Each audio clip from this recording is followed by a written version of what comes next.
Hans and Scotty, 97.5, the KSL Sports Zone. Hans Olsen off today and off the rest of the week. We got you covered, though, as we continue to get you ready and educate you and, frankly, educate all of us when it comes to hockey. I mean, you're talking to a couple, college football, NFL, football-loving dudes, but we're learning hockey. We're figuring it out together, and helping us break it down, Greg Wyshynski, senior NHL writer for ESPN, kind enough to join us, breaking down the NHL playoffs, getting you ready for Utah's jump into the NHL, which will begin this fall. Greg, how are you?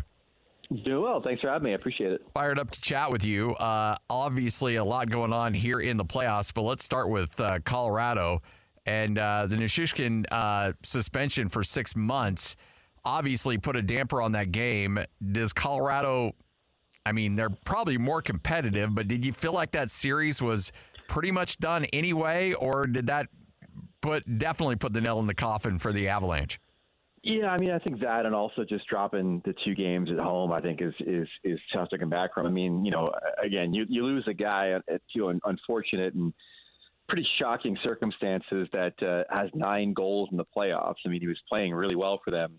And then on top of that, and just hearing some of the players' comments last night, a little sense of betrayal, I think is probably the word I'd use. So, clearly they've dealt with his personal issues behind the scenes. They probably put a lot of faith in the guy that things are going to work out. And then obviously he's battling a disease and in addiction, and things did not work out. So I think it really did knock them on their heels, like you said. And then on top of that, you have a Dallas team that really has found their game. I really like Dallas a lot. I think if you're going to make a template for a championship team in this league, not only positionally do they have it with a great goalie, number 1 defenseman, a lot of strength in their top 6 scorers, but they've got this great mix of old guys that are looking for their first cup and guys that are in their prime that can really play. And then a couple of young guys in Wyatt Johnston and Logan Stankoven, who I think have infused that team with the right sort of youthful energy. They're real good. It wouldn't shock me to see them play for the cup this year. So kind of walk us through this, the player assistant program and what that entails. He's in stage 3 of that, which is a 6-month suspension. So not only is he obviously out the rest of the playoffs, but the first month or so of next season as well. But kind of walk us through, for those that aren't familiar with the NHL, what this program's about and what it looks like. Well, we got an education about it ourselves yesterday. We got the email from the league and the NHL Players Association that said, a violation of stage 3 of the player assistance program. And we're like, what the heck is that? We had no idea. A lot of us had to kind of double back with sources to figure out what they were talking about. But, apparently, part of the program is that, you do get tested for substances. And from what I gather, this was a situation where he violated the first step of it and then violated the second step of it. And this third step is where, lengthy suspensions come into play and needing to be sort of reinstated back into the league because of it. So it's a different trajectory than we're used to seeing with players that are in recovery. And so that's kind of where things stand, is that he needs to not only be out for 6 months, but also get permission to come back in. So it's not just a 6 months in your back. You have to actually apply to get back in after 6 months. So it's not reinstatement. So it's a serious deal. And, people may have remembered hearing his name last year. He had an incident in a hotel room in Seattle that was sort of covered, for a bit, and then, never really got a full explanation during the playoffs last year. So, again, it's sad because he's battling a disease, and it's sad because his teammates were really adversely affected by it at the worst time. I mean, they're reeling in the series. They lose a guy that had been a dependable player and goal scorer for them, and you could see it from their comments last night that they had a hard time, dealing with that loss. Kind of felt like the Rangers were on cruise control, leading 3-0 in that series. And then, Carolina wins game 4. So you're thinking, all right, gentlemen's sweep. The Rangers will still right the ship in this thing. And, they're up 1-0 going into that third period. And Carolina explodes. They put up 4 goals. And now it's a 3-2 series. Is that thing now in play? Is Carolina, could they pull off a comeback down 3-0? Very much so. It's funny.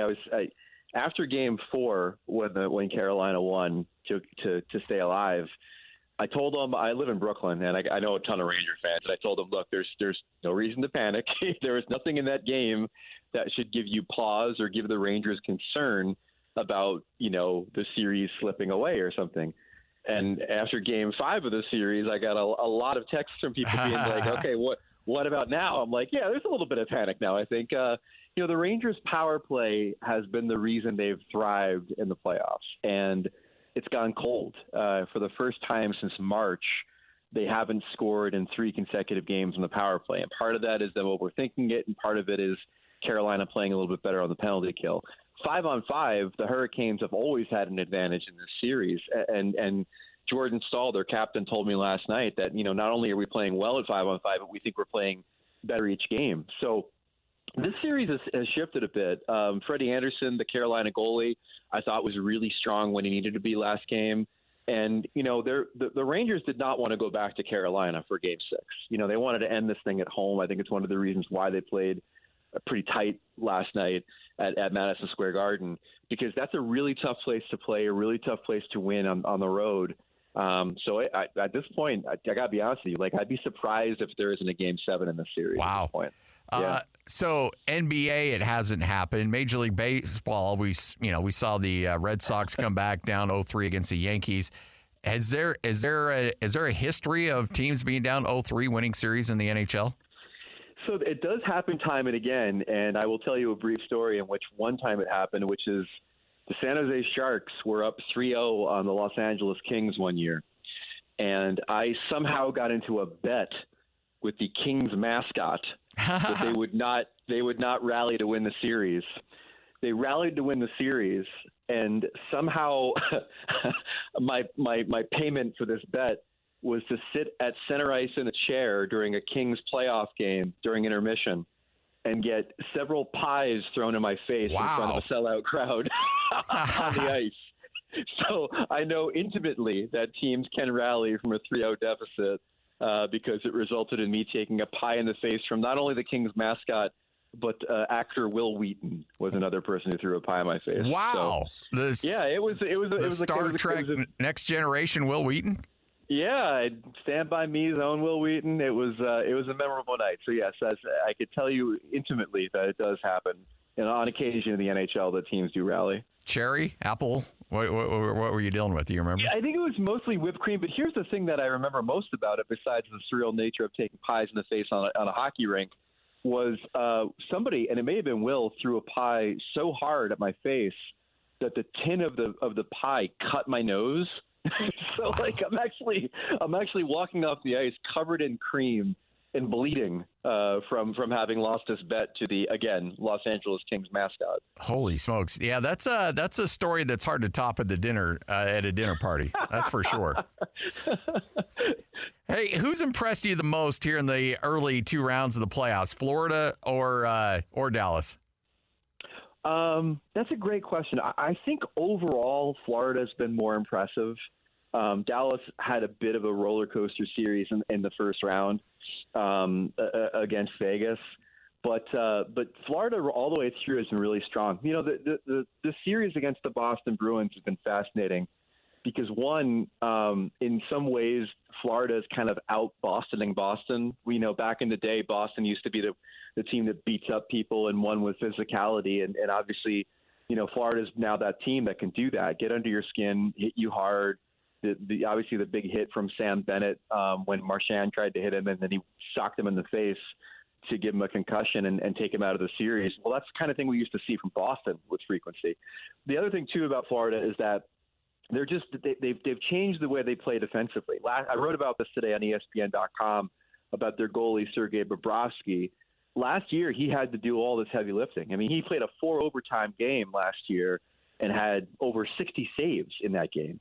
Now he's not even seeing, on some nights, 18 shots on goal. I mean, they've changed the way they play defensively to where he no longer has to wear the Superman cape and stop a bunch of shots. I mean, now it's just make the saves we need you to make when you need to make them. And so it's been interesting to see them morph and change into a real defensive juggernaut. They're a special team this year, Florida.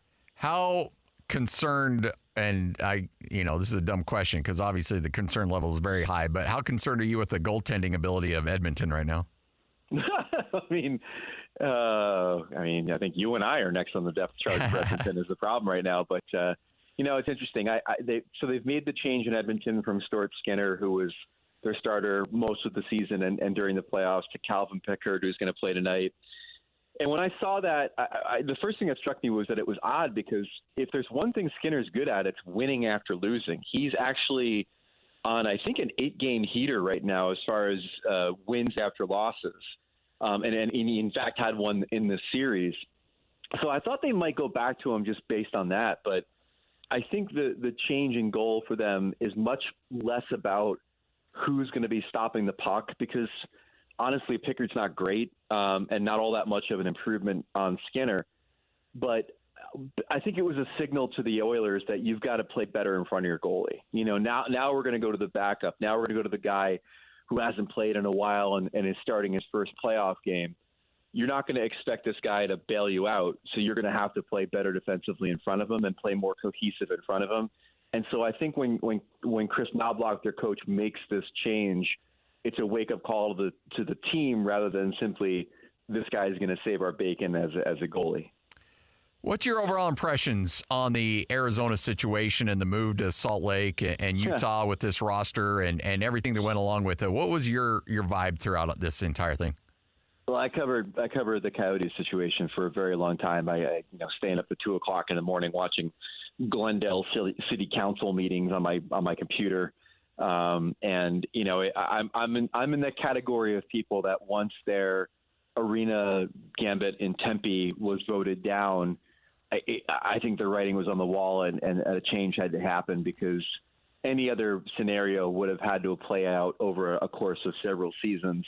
And the idea of these NHL players having to play in a college hockey arena, indefinitely was something that I didn't think was palatable. So I applaud the NHL for coming up with a solution where, they intend to bring hockey back to Phoenix at some point, whether it's with this owner or not, while also doing right by the players to get them to a really strong market. And Utah's a really strong market. I mean, I've talked to Ryan Smith. I think he's a great owner. I think they've got some really good people in place over there that were already in place with the Coyotes and will be adding more. It's exciting times. And the other thing, too, about it is that I know they had to kind of talk Ryan and Ashley Smith down from wanting an expansion team. I actually think that this group they're getting is better than an expansion team. They still have a lot of cap space. They get a huge treasure trove of draft picks they could use or trade. And then on top of that, they're getting a collection of really good young players. I think guys like Logan Cooley and Clayton Keller and players like that are players that are going to endear themselves quite quickly to the fans in Utah. And you won't have to wait to see how an expansion draft pans out or wait for prospects. Like this is a fully loaded franchise that was on the verge of doing some really wonderful things in Arizona, which is frankly one of the reasons why they moved them is because the NHL was very scared about seeing playoff games, God forbid a Stanley Cup final, played at Mullet Arena. So this is a city that, look, they had a welcome event and the place was packed. And I think that caught the eye of these players really quickly. Okay, well, we went from a place that we were getting 4,000 people to, and again, they'll renovate the arena and it'll seat 17 and or more, but that place is going to be packed, and there's been 30,000 deposits already made for season tickets for next season. So this place is extremely excited about NHL hockey. But in your opinion, what kind of team are they going to get next year? I know that Bill Armstrong's building for the future, and he's taking it step by step. But overall, what are we looking at in terms of a team that could be competitive this upcoming season? Well, first off, you have to also remember that the exciting thing for a lot of these players is stability. They were on their way to maybe challenging for a playoff spot this year, but then once the news around the All-Star game broke that the relocation might be on the table, their season fell apart. You could look at the schedule and see exactly when it happened. Yeah. It's like that old Simpsons meme. You can pinpoint the exact moment in which their hearts were broken. So what the team that you're getting next year is great, and I think it's a good young basis of talent. They have a goalie in Connor Ingram, who I think is one of the best goalies in the league this past year. Really, really outstanding season for him. And, I've talked to people around the league, and the anticipation is that, Ryan and Ashley Smith are going to spend, and they're going to look for free agents. They're going to look for impactful veteran players that can come in and augment this roster. This isn't a wait and see situation. Like, they know what they have here. They have a good basis of talent already on this team. The problem for the Coyotes, as they were over the last couple seasons, was attracting talent to augment that roster because no one wanted to sign there long term because they didn't know where the hell the team was going to be. Right? Yeah. So, now we know where they're going to be. They're going to be in Salt Lake City. They're going to be there for quite a while. They've got strong, stable ownership. They've got good management. And so the idea that they can finally augment this competitive roster with high-end free agents, with using some of those draft picks and sending them out to acquire, big-ticket players that are under contract for several seasons, it's all on the table now, and it's it's going to be a really exciting offseason for them. I don't think the Smiths are going to wait to make this team better. Well, with that being said, what is Bill Armstrong had to deal with? Because it feels like his hands were really tied, and once he had good players, he had to sell them off. And they've got a treasure cove of assets because of it. But now he's in a system where he's got resources. They're going to have great facilities. They're building this beautiful practice facility that'll be ready going into next season. The new arena should be rebuilt and ready to go here in the next 2 seasons. I mean, they're pouring a ton of money and resources into making sure that they can provide a winner. Now that he's not hamstrung, what do you feel like Bill Armstrong could be able to do as a GM and your kind of evaluation of him running a team? Well, for me, first of all, like I said, he's going to have the ability to give long-term contracts to people that wouldn't have taken them from a team in Arizona. I mean, 2 of the guys that you sort of mentioned in a roundabout way, Jason Zucker and Matt Dumba, who they traded at the trade deadline, those were 2 guys on 1-year contracts. Like, that's all they could really attract in free agency was players that were willing to go there, make some dough, make the team better, but ultimately they weren't committing to being in the market long term. So that completely changes now that the team is in Utah. It's interesting with Bill Armstrong. Like, if you ask around the league, his reputation that he earned in being an assistant general manager in St. Louis was that he was a real draft guy. Like, he was definitely somebody who hunkers down, loves the draft process, loves the prospect evaluation process. And so there's a part of you that says, let the man cook, like let him make some of these picks that they've acquired over the years, because he's the guy who helped build build a championship team in St. Louis. A lot of the players that he helped draft were on that roster when they won the Cup a few years ago. But that being said, I mean, the best way to acquire talent in their prime is through the trading of future assets to teams that are maybe transitioning into a rebuild. So they have these draft picks, they have these prospects, they have players that you could package to send to teams that maybe are in a different phase than they were when they signed those players to long-term deals. And so I'm really fascinated to see, what conversations he's having, not only with free agents, but with teams that might be looking, desirably at those draft assets and saying, okay, we can do business with you. We're looking at the future. You're looking at the present. So let's see what we can do. So we're knee deep in the NBA draft in preparation for that right now, covering the Utah Jazz. And so I know that this year's NBA draft isn't looking great in terms of the players that are available. We had a great draft last year. We'll have another great draft next year, but this year is kind of light on the talent, at least on the, looking at it right now. That might change when these guys get in the league and develop. We're like, oh my gosh, that actually was a really good draft. But when you look at this year's NHL draft, Utah selects at number 6. What kind of, and obviously I'm not telling you to zero in on individual players, but overall the talent level, is there quality at 6 that is going to be available for Utah? There is, and I think, especially an area of need for this team, I think organizationally and then also on the NHL level is on defense. And I think that there is some pretty good defensive help in the top 10, and in particular within the top 6. So I do think that they're going to find a good player there. I don't know about the overall depth of the draft, but if you're a lottery team this year, you're going to pull a good player. And so I think that them drafting 6th overall, if the question becomes like, should they trade the pick? No, keep the pick. I mean, I think they're going to wind up getting a player that's going to help them in pretty short order within the top 6 picks of the draft. I was joking with some folks the other day, though, like it's probably good for Utah that they didn't win the lottery, because right now I think a lot of people like this franchise. They like this team. They're happy to see the Coyotes relocate.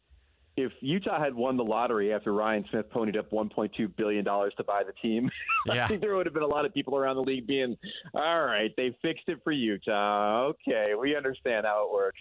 So good that they didn't win the lottery. Everybody still is in love with Utah around the NHL. Well, all right. So I got to ask you a conspiracy theory, though, real quick. Do you think? Please. Do you think that John Buccigross order was right, and because he released it, they had to go back and redo the draft? So you're asking the right guy, because I was actually invited to be in the room for the draft lottery this year. I had never done it before. It was me and 2 other writers, and we're there to monitor the process. And look, I really want to be I'm a conspiracy theory guy when it comes to sports. I still believe they fixed the draft to give Patrick Ewing to the Knicks that one year back in the 1980s. But I got to tell you, this whole thing's on the up and up. Like, they take a lot of care. They do it, they draw numbers. They're not even drawing like team logos. It's all random. It's all sequential numbers. Gary Bettman gives a whole like half an hour spiel about the rules of the draft. Like, I really want it to be a conspiracy. I really want to tell you that it's fixed, but it's not. And in fact, I've always been a guy to try to tell you that the lottery's not. Do you think if they fixed the lottery, Connor McDavid would be in Edmonton of all places? Like if they were going to fix, or like if they were going to fix the lottery, don't you think they would have given Austin Matthews, who grew up in Arizona, to the Coyotes that year? I wish I could tell you it's fixed, but it's not. And I could tell you that firsthand now, having been in the room. Well, that's boring, but no, we appreciate it. Hey, Greg, this is fun, man. Let's do this again. And again, we're educating not only ourselves, but our market on the NHL. This is a big football and basketball town, but I'm telling you, people are going nuts for hockey right now and really trying to gear up and educate themselves coming up for the upcoming season. But thanks so much, man. We really appreciate it. Oh, anytime. I'm super excited that the NHL is coming to town, and I know there's a lot of hockey fans there to begin with. But now that you get a taste of it on a regular basis, I mean, there's going to be just so many more in the coming years. You got it. Thanks, Greg. Anytime. Greg Wyshynski, senior NHL writer at ESPN, right here on 97.5, the KSL Sports Zone. All right. All the way back from Cache Valley, from lovely Hiram, home of the Mountain Crest Mustangs, I might add. That's right. Called a lot of games up there. Nate is here. Now, Nate Orchard, mayor of Sac Lake City. But here's the thing. If there's a problem, Nate's going to solve it. Like, you had an issue up there with a window that needed to be replaced. You needed some extra help. So you went up there. You took care of it, man. That's the care factor. And I know you don't want to pat yourself on the back, but that's the kind of care factor you have for this company of yours. Yeah, no, we just had to get it done, right? And it's that time of year. People are out mowing their lawns, and this customer in particular just had an incident where rock, kicked out of the mower. Out of the mower, and broke the glass. And anyways, we just needed extra hands just because it was a bigger pane of glass. And so we got it done. The homeowner's happy. More importantly, the wife's happy. Pane of glass. I thought you said pain in the... Okay, never mind. Hey, don't give me that. I walked in here for a second. I thought you had a gold chain on, but it's just a liner in your coat that's just flashing that gold. So yeah, no. So you would look good. Kind of, you got the layers on, bundled with a gold chain, big old gold chain. You look nice, Scotty. Do that mock turtle with the gold chain. Yeah, exactly. I love it, man. Hey, but the thing is, you guys have been around for so long. You've got the warranty. You take care of customers. When they have problems, you're there for them. So many people out there are going these door-to-door salesmen, and they'll say, all right, I'll do these windows, and then they install them in like 4 months, and then they see the tail lights go out of the cul-de-sac, and then never see them again. I mean, you guys are local. You know that you're always going to be there. Exactly, and that's just peace of mind for you, knowing that we've been here for 38 years. We're not going anywhere anytime soon, and if something comes up down the road, you know where to find us, right? And so when you have those door knockers that are offering you this amazing deal, using your home as a model home and whatnot, they have their spiel, but you can work with the local company you can trust in Advanced Window Products, and knowing that you're backed by a lifetime warranty and by the mayor of Sac Lake City. Yep. And Jake, people think that, but I'm sacrificing price. to do that as well. No, more often than not, in fact, probably every time you're coming in with a cheaper price because you're local. Yes, yeah, exactly. A much better price, and everyone has their different pricing. Most of those door-to-door companies, we're coming in at half their price. Some of our large competitors are coming in at half the price. And you're getting a much higher quality product for that better price. And look, we manufacture it, so we cut out that middleman. We don't have the dealer markup. And we select everything that's going into the windows, from the glass to the vinyl to the hardware. It's all for our climate here in Utah. It's not a window that's getting shipped in from Ohio or from Texas, from somewhere out of state. It is like the glass comes from a very specific location because of our altitude. So everything is designed and built, manufactured for the Utah climate. And from Salt Lake down to St. George, look, we have extreme weather. From the heat to the cold, and it's and the altitude, and everything is designed for Utah. Like Jake said, everything is designed, and so for me, playing the NFL for 7 years, being in Cleveland, Buffalo, playing at Lambeau Field for a short stint, the things that excite me today are almost comical, right? We had an engineer come in from our vinyl extrusion, and then a few people for parts. And so now I'm in the manufacturing side. I look at what can we do as far as the weather stripping to make sure we have an even better seal for our customers. Wow. And looking at different weather strippings that go around the window, I'm like, sweet, this looks great. Yes, let's run with it. You never knew that'd be the world you're living in now, right? I'm so excited about this new sealing, man. Look at this! Awesome. Yeah. Come touch this. Get over here. Look at this. This is crazy. But that's the passion you have for this company, and that's the passion, and that you'll take care of all these great listeners out there that need some help, and let's get them squared away. You need those windows swapped out, 10 windows or more. Jake put the number at $3,000. $3,000 off. You swap out 10 windows or more right now. All you have to do is call, and let's get you on the books. Jeremy's waiting on the line. He'll talk Broncos with you. You can talk about your crappy team together. 801-850-9100. I'm a Broncos fan. I can make fun of it. 801-850-9100. You don't have to commit today. You don't have to sign your name on the dotted line. No pressure at all. But if you do set up that appointment and you decide to go forward, you'll get that $3,000 off. You got to call 801-850-9100. Just get the information. 801-850-9100. It's Advanced Windows right here on 97.5, the KSL Sports Zone. The Broncos are the worst team in the NFL, and it's not even close. Salt Lake is the newest home of the National Hockey League. We want our NHL team. This is a hot spot in America. And when the announcement was made, this thing's going to be successful. The Zone had it covered from every angle. 2 of the big 4. From the draft, free agency, and all the way until the puck hits the ice in the fall. It can't come soon enough. Let's go. Your home for the best coverage of the NHL in Utah. Utah is now the home of NHL hockey. Talk about it right here on 97.5, the KSL Sports Zone. You're locked on to Hans Olsen and Scotty Cheer. That's right. Yeah! On 97.5, the KSL Sports Zone.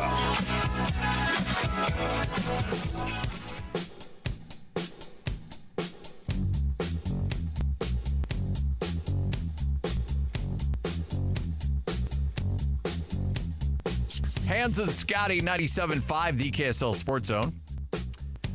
By the way, we always talk about this. When Hans is out, it takes a village to fill in those size 15s.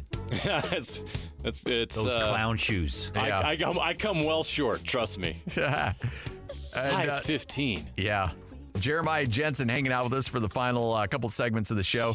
By the way, time to give away another golfer. Call number 12, 801-575-ZONE. You'll receive a golfer courtesy of Lloyd. Lloyd will assign you a golfer for the PGA Championship. It's the Unigolf Major Golf Giveaway for the PGA Championship.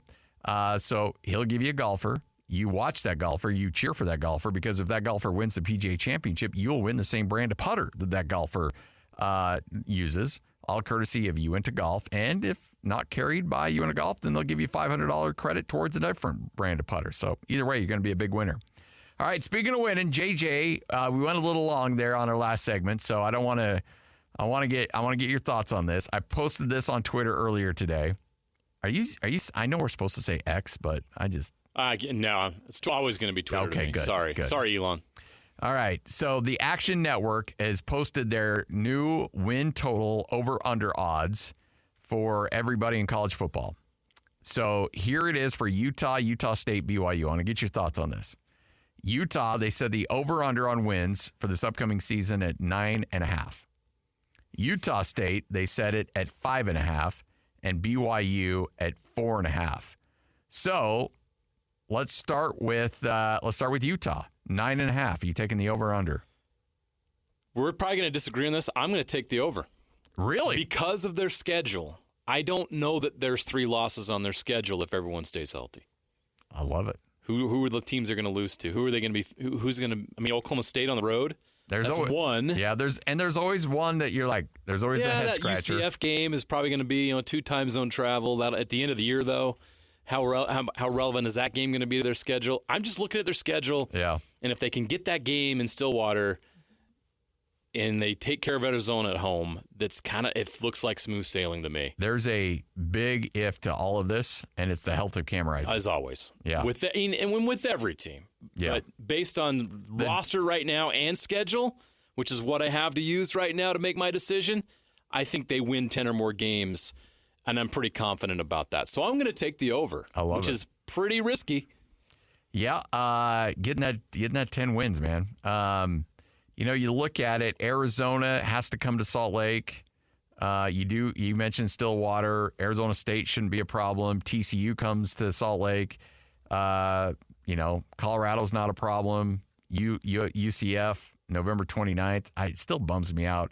I get the reason why you don't have that Utah-BYU game and why those coaches both wanted it to be earlier in the year, but I still love that post-Thanksgiving showdown between those two. As always. And it may get back there at some point. We'll see how the ratings go, which is all this is all about.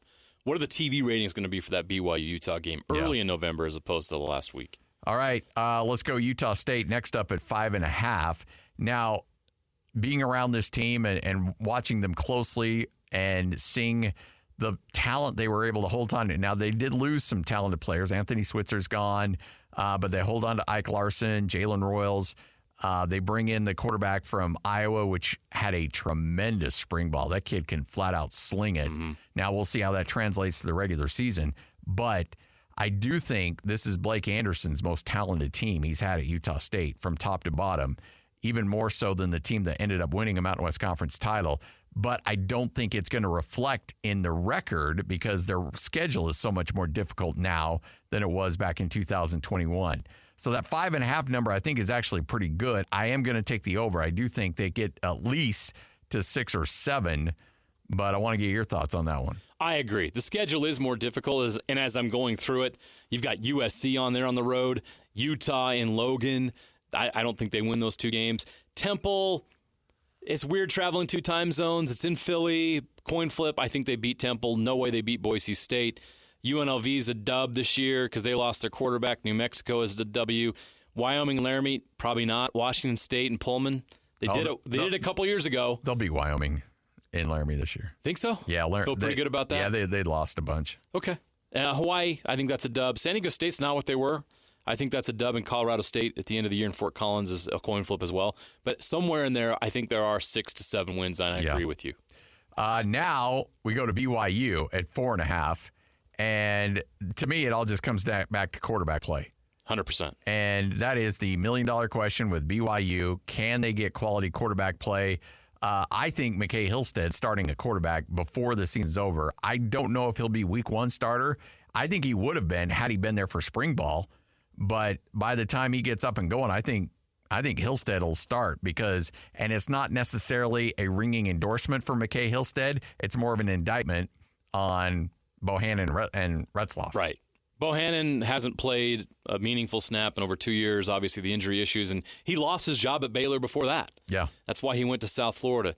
And then obviously Retzloff has got to prove that he can play a game without turning the ball over and be effective.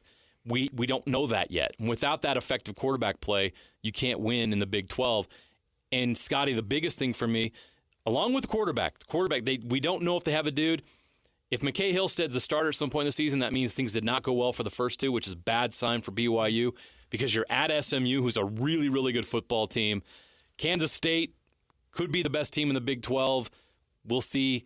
But they're definitely top 2 or 3, would you agree? Yes. They got to play them in September. Yeah. At Baylor, not easy. Arizona at home. Oklahoma State at home. This is the first 6 weeks of the season. Yeah. Their schedule is brutal. I don't think we talk about enough how hard BYU's schedule is compared to everybody else in the league. They've still got to go to Orlando after they play Oklahoma State at home. Utah, November 9th, obviously after a bye week, but they're still having to play Utah in early November. And then you still have Kansas on the roster before things ease up with Arizona State and Houston. Where are the wins coming from to get over that 4.5 threshold, especially if you're going to have quarterback problems? Yeah, and it pains me to look at the do-or-die nature with this coaching staff this year, too. And look, Tom Homel's always supportive, and he's never going to say anything publicly, but there's that vibe of, okay, this is year 2 in the Big 12, and you needed to have that quarterback situation settled. And it seems like once they lost Jaron Hall, then you kind of go, and I don't know if you're a poker player or not, it felt like they've been on tilt on that quarterback. Like, oh, here's Slovis. We got to bring him in. Okay, that didn't work out. And once you go all in on that transfer quarterback and it doesn't hit, then you sacrifice some of your development for the younger guys, and now you're just reaching every year for that plug and play. And I think that's a problem. That's why I think Hillstead hopefully will work out, because then you've got a guy for a couple of years that can really settle in and develop that program. But if he misses and Retzlaff can't do it and Bohannon can't do it, then you're in a lot of trouble here, JJ. I agree. I think McKay Hillstead is going to be a very solid quarterback at BYU moving forward. But I don't think that he is the answer this year if you're going to be successful. So you're chalking that up to, okay, we need this young guy to develop. If he eventually is going to be your guy, if Retzlaff doesn't have it, if Bohannon isn't going to get you through this season, then you got to go in all in on Hillstead. And I don't think that you have time to be in a development year this year. No. You're going to be looking at a 4-win season or a 5-win season at best. That's, you see, the Vegas is smart, 4.5. That's kind of where I see it. And it could pay off down the road with Hillstead, but that's not the payoff they're looking for this year. And, Scotty, you go back to look at Utah and TCU when they made the jump to power play. Power 5 back then, Power 4 now. BYU's in year 2. Utah actually took a bigger dip in year 2. TCU actually took a bigger dip in year 2. Year 1, they were okay. It was the next year where they found some issues. So BYU might have to go through a little bit of a step back this year to step forward. And that's my biggest concern this year. Based on the schedule and the uncertainty at quarterback, that's how I see it happening. And I know BYU fans don't want to hear that. They're not going to like me saying that. That's just how I see it right now. And is everybody at BYU okay with that? And do they have the patience to weather through that like Utah did with Kyle Whittingham back in 2012 through 2014? I mean, what'd they win? Kyle's first year, he had 9 wins they went to the Sun Bowl. They beat Georgia Tech. They had a chance to go to the championship Colorado game. And go to the championship game. Didn't get it done, but that still was a successful year. The next year, the next 2 years, 5-7, 4-8. One of those years, I think both 5 and 7. But my point being is 2 straight years where you losing football at Utah when we hadn't seen that in a long, long time. So BYU's going through that similar transition, and the realistic approach would be to expect that. But it's BYU, and that doesn't feel comfortable at all, does it? No. Expectations in BYU sometimes get a little out of whack sometimes. All right, 2:51. We'll wrap this up next. Get you ready for JJ and Alex Carey coming up at 3 o'clock right here on the Zone. This is Jake Scott and Ben Anderson. If I were the NBA, I want coaches back in suits. I don't really like the sweatsuit thing, but I would get why a coach would never want to do that ever. How dare you expect somebody to dress professionally in a situation that calls for it? Put them in uniform like the baseball. Some baggy shorts and a tank top. Tibbs out there in a Knicks uniform. He'd look great. Look awesome. It would change who you hire as head coaches. You would almost exclusively get former players. That look good in the uniform? Stan Van Gundy's never getting another job. Will Hardy would look good. Fine. What you're saying is like you're going to skew young. Absolutely. Not old, because even athletes get older, and when athletes get older, things get droopy. Yeah, Doc Rivers is out. Quinn Snyder would look so spindly. Be a short shorts guy or a long shorts guy? Trying to look good for the job. Trying to sweat something out. Look the part. What's going on? Like OC when he's trying to trim weight for a fight. Hear Jake Scott and Ben Anderson every day from 10 to noon on 97.5 The KSL Sports Zone. Looking for the latest on the Jazz, Utes, Cougars, and Aggies? Yeah! We've got you covered. This is Hans Olsen and Scotty G on 97.5 The Sports Zone. Standing here beside you, want so much to give you this love in my heart that I'm feeling for you. Let 'em see what Hands and Scotty, 97.5, the KSL Sports Zone. And make sure to join the show coming up on Thursday at Cedar Hills Golf Course for the Dyslexia Center of Utah Charity Golf Tournament. Wrapping things up with Jeremiah Jensen, who's kind enough to hang out with us for the final segment. You guys have a busy show today, I'm sure. Always, yeah. With a lot of stuff going on with the NBA playoffs, NHL coming to Utah. We're always looking ahead to the college football season, never too early. And a lot of NFL news as well. Yes. Well, and have you heard that the NBA may be coming back to NBC? Yeah, how about that? It's not official yet, but Bill Simmons says was very confident about it, and I know he's well connected. So as someone who works at an NBC affiliate here in Salt Lake City, we are very, very, very excited about that. All I want is find a way to get Ernie and the crew over to NBC. How are you going to get Ernie? How are you going to pry him away from Turner? You won't. Gosh, dang, it would be awesome. I don't think so. That show needs to continue. I know. Though. That dude screams loyalty. You know? I know. And he's been at Turner. And he's from Atlanta. He's lived in Atlanta forever. Yeah. And so I don't know if that happens. And by the way, being a KSL sports employee and a loyal member, let's go NBC, baby. Let's go. Absolutely. But that's my only smidget of hesitation on that thing. Yeah, that's a consequence of the move that's going to be tough to swallow if it happens. Yeah. Can you imagine breaking up that show? It's the best sports show on TV, in my opinion. And it has been tried to be replicated by so many people, and it's impossible to replicate. Why can't ESPN get an NBA show right? They just can't. I don't understand it. They've thrown so much stuff against the wall, and nothing sticks. Nothing comes close. What Kendrick Perkins is the best you can do. Oh, my gosh. Yeah. I'm with you. As someone who works in television, I don't understand what they're doing with it. Yeah. I've got so many thoughts as to why. But it just comes down. Here's the thing. When you're building shows, it's about chemistry. And when you're talking about bringing people into shows, it's not necessarily about star power. It's about good opinions, good insight, good personality. Like the guy on ESPN for the NFL show, Dan Orlovsky. Yeah. Okay, horrible NFL player. Terrible. I mean, terrible. The dude ran out of bounds. His most famous play is the worst play a quarterback could make. But I think he's turned into a phenomenal studio host. He's funny. He's got personality. Yeah. Doesn't take himself too serious. A little bit of that Charles Barkley-ish feel to it, right? But you've also got, but the thing is, Barkley has that and the star power to go along with it. Right. And that combination is really, really tough to find. It is. But they're out there. You just got to find them. They could find it. I just don't understand some of the pairings and some of the difficulty they've had with figuring that out when TNT has shown how good it is. You need the great host. You got Ernie. And then you go find guys that can, and I hear this all the time. There's people that really love basketball. Like, they don't even watch the games. Like Charles Barkley doesn't even watch the games. I don't want to listen to this. Well, that's really not the point. It's an entertainment, man. Yeah. You're trying to draw in a large audience and a lot of casual viewers who just want to have a good time, who don't necessarily need X's and O's. Yeah. There's places you can go for that. But a show is not going to be successful if that's your goal, is trying to give people hardcore X's and O's hoop. Like, that's a very niche thing. You're trying to draw a wide audience. So finding somebody like Charles Barkley, who, he probably doesn't watch the games. He definitely doesn't watch college basketball games during March Madness. I'm not even sure what Kenny watches either. But it feels like you're sitting around watching friends talk ball. Yep, and that's what it all comes down to. Exactly. Yep, 100%. All right, JJ and Alex coming up next. Nate Orchard, Jake hanging out with us here in studio with Advanced Windows.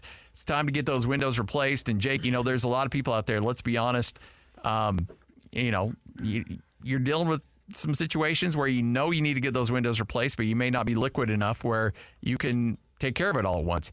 That's okay. You've got incredible multifaceted financing options to make sure people can get the windows they need in 8 weeks or less and can afford those monthly payments. Yeah, we want to make sure that the financial side of windows is not the reason that someone is not calling. Yeah.